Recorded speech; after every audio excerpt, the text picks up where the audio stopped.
ஒரு சோகமான நரி ஒரு ஞானியை சந்தித்த பிறகு அதன் வாழ்க்கை தலைகீழாக மாறிய கதை இது. பசி, பயம் மற்றும் துன்பத்தால் தவித்த அந்த நரி ஒரு ரகசியத்தை கற்றுக்கொண்டதால் எப்படி மகிழ்ச்சியான வாழ்க்கையை அடைந்தது.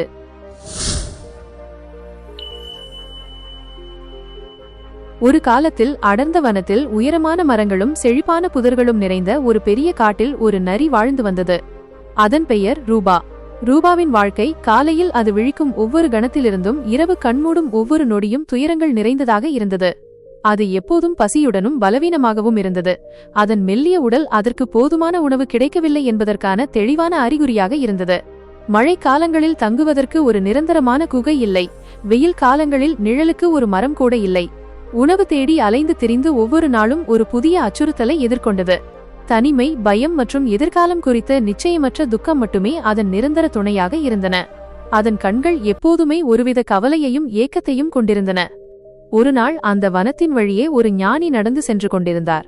அவரது முகம் அமைதியாகவும் கண்கள் கருணையுடனும் மின்னின.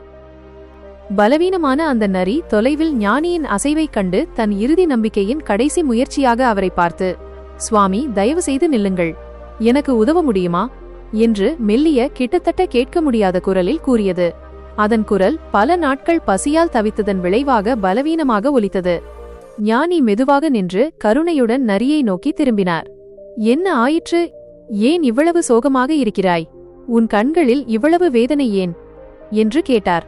அவரது குரல் ஒரு இதமான காற்றைப் போல நரியின் செவிகளில் விழுந்தது. நரி சற்றே தயக்கத்துடன், "நீங்கள் எங்கு செல்கிறீர்கள்? இவ்வளவு அமைதியாகவும் மகிமையாகவும் இருக்கிறீர்களே?" என்று கேட்டது. ஞானி ஒரு புன்னகையுடன், "நான் ஞானத்தை தேடி உலக துன்பங்களிலிருந்து விடுபட வழிகளை அறிந்து கொள்ள உலகின் மிக உயரமான சிகரமான இமயமலைக்குச் செல்கிறேன்" என்று பதிலளித்தார். இதை கேட்டதும் ரூபாவின் கண்களில் ஒரு சிறிய புதிய நம்பிக்கை ஒளிர்ந்தது. இமயமலை, ஞானம், விடுதலை, இவை அனைத்தும் அதற்கு புதிராக இருந்தாலும் ஒரு புதிய வாழ்க்கையின் சாத்தியக்கூறாக தோன்றின.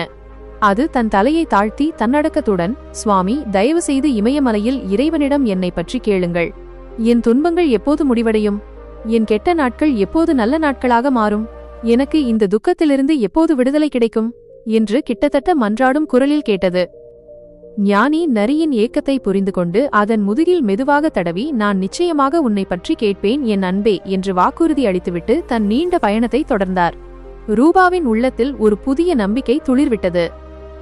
ஞானி இமயமலையை அடைந்து அதன் பனி சூழ்ந்த சிகரங்களின் அமைதியான உயரத்தில் தியானத்தில் ஆழ்ந்து இறைவனுடன் ஆழமான தொடர்பு கொண்டார்.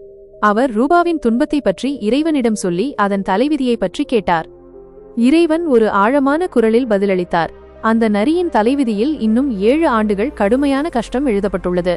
அந்த 7 வருடங்கள் முடியும் வரை அதற்கு எந்த நிம்மதியும் மகிழ்ச்சியும் கிடைக்காது. ஞானி இந்த பதிலால் மிகவும் வருத்தமடைந்தார். அவர், "இறைவா, நான் இந்த செய்தியை அதற்கு சொன்னால் அது அதன் கடைசி நம்பிக்கையையும் இழந்து முற்றிலும் மனம் உடைந்துவிடும். அதற்கு உதவ வேறு எந்த வழியும் இல்லையா? அதன் துன்பத்தை குறைக்க ஒரு வழி இல்லையா?" என்று கேட்டார். இறைவன் சிறிது நேரம் மௌனமாக இருந்துவிட்டு பின்னர், "ஒரு வழி இருக்கிறது. அதனிடம் ஒவ்வொரு சூழ்நிலையிலும் நல்லதாக இருந்தாலும் கெட்டதாக இருந்தாலும் மகிழ்ச்சியாக இருந்தாலும் துக்கத்தால் இருந்தாலும், இறைவா, எல்லாவற்றிற்கும் நன்றி என்று சொல்லச் சொல். இதுதான் அதன் உண்மையான சோதனை. அதன் இதயம் இந்த நன்றியுணர்வால் நிரம்பும்போது அதன் தலைவிதி மாறும்" என்று கூறினார். ஞானி திரும்பி வந்து இந்த தெய்வீக செய்தியை ரூபாவிடம் கூறினார். முதலில் ரூபாவுக்கு ஞானியின் வார்த்தைகள் முழுமையாக புரியவில்லை. "எல்லாவற்றிற்கும் நன்றியா? நான் துன்பப்படும்போது, பசியால் வாடும்போது எப்படி நன்றி சொல்வது?" என்று அது யோசித்தது. ஆனால் ஞானியின் முகத்தில் இருந்த நம்பிக்கையையும் அவரது வார்த்தைகளில் இருந்த உறுதியையும் நம்பி, என்ன நடந்தாலும் அது எப்போதும், "இறைவா, எல்லாவற்றிற்கும் நன்றி" என்று தன் இதயத்தின் ஆழத்திலிருந்து சொல்லும் என்று தனக்குத்தானே ஒரு பலமான வாக்குறுதி அளித்தது. அது பசியுடன் காட்டில் அலைந்தபோது, அதன் வயிறு காலியாக இருந்தபோதும், "இறைவா, எல்லாவற்றிற்கும் நன்றி" என்று முணுமுணுத்தது. அது கடுமையான தாகத்தால் வாடியபோது, தண்ணீர் கிடைக்காத போது, அதன் தொண்டை வறண்டிருந்த போதும், "இறைவா, எல்லாவற்றிற்கும் நன்றி" என்று கூறியது. தனக்கு தங்குவதற்கு ஒரு பாதுகாப்பான இடம் இல்லாத போதும், குளிரால் நடுங்கிய போதும் அது, "இறைவா, எல்லாவற்றிற்கும் நன்றி" என்று கூறியது. அது ஒரு மரத்தின் அடியில் ஓய்வெடுத்தாலும் ஒரு பாறைக்கு அடியில் ஒதுங்கினாலும் அதன் இதயம் நன்றியுணர்வால் நிறைந்திருந்தது. மெதுவாக அதிசயமான மாற்றங்கள் ரூபாவின் வாழ்க்கையில் நிகழத் தொடங்கின. அதன் மெலிந்த உடல், எலும்புகள் தெரியும் அளவுக்கு பலவீனமாக இருந்த உடல் கொஞ்சம் கொஞ்சமாக வலுப்பெற்றது. அதன் கண்கள் பிரகாசமாகின, அதன் ரோமங்கள் பளபளப்பாக மாறின. ஒரு நாள் அது காட்டில் அலைந்து கொண்டிருந்தபோது திடீரென்று ஒரு வேடன் அதன் முன் தோன்றினான். ரூபா பயத்தால் உறைந்து போனது. அதன் இதயம் வேகமாக துடித்தது. ஆனால் அது பழக்கப்பட்ட மந்திரத்தை நினைவு கூர்ந்து தன் வாயில் இறைவா எல்லாவற்றிற்கும் நன்றி என்று ஆழ்மனதில் இருந்து முணுமுணுத்தது. அதே சமயம் வேடனுக்கு எதிர்பாராத விதமாக கால் தடுக்கி விழுந்து அவன் கையில் இருந்த வலை கீழே விழுந்தது. ரூபா அந்த வலையில் சிக்காமல் ஒரு புதிய வாழ்க்கையின் வழியை திறந்து தப்பித்தது. இது ஒரு சாதாரண தற்செயல் நிகழ்வாக தோன்றவில்லை. சில நாட்களுக்கு பிறகு ஒரு பெரிய மான் கூட்டம் அந்த பகுதியை கடந்து சென்றது. ரூபாவுக்கு வேட்டையாட எளிதாக பல வாய்ப்புகள் கிடைத்தன. அதற்கு போதுமான உணவு கிடைத்தது. அதன் பசி நிரந்தரமாக நீங்கியது. அது ஒரு பாதுகாப்பான வசதியான குகையை கண்டுபிடித்தது. இனி இரவு நேரங்களில் குளிர் அல்லது வேடர்களை பற்றி கவலைப்பட தேவையில்லை. அது ஆரோக்கியமாக மாறியது. அதற்கு பசி இல்லை, பயம் இல்லை, அது மகிழ்ச்சியாக வாழ்ந்தது. அதன் வாழ்க்கை ஒரு பாலைவனத்திலிருந்து பசுமையான சோலைவனமாக மாறியிருந்தது. 7 நாட்களுக்கு பிறகு ஞானி மீண்டும் அந்த வனத்தின் வழியே வந்தார். அவர் ரூபாவை மகிழ்ச்சியாக கொழுத்து போய் நிம்மதியாக வாழ்வதை பார்த்து அதிர்ச்சியடைந்தார். ஒரு காலத்தில் பயத்தால் நடுங்கிக் கொண்டிருந்த பசியால் வாடிய அந்த நரி இப்போது அமைதியாகவும் திருப்தியுடனும் இருந்தது. அதன் கண்களில் இருந்த துக்கம் மறைந்து ஒரு புதிய ஒளி பிரகாசித்தது. ஞானி யோசித்தார், இது எப்படி சாத்தியம்? இறைவன் அதன் வாழ்க்கை இன்னும் 7 ஆண்டுகள் துன்பத்தால் நிறைந்திருக்கும் என்று சொன்னாரே. வெறும் 7 நாட்களில் இவ்வளவு பெரிய மாற்றம் எப்படி நிகழ்ந்தது? ஞானி விரைவாக இமயமலைக்கு திரும்பி இறைவனிடம், என்ன நடந்தது இறைவா? நீங்கள் அதற்கு 7 ஆண்டுகள் துன்பம் இருக்கும் என்று சொன்னீர்கள்.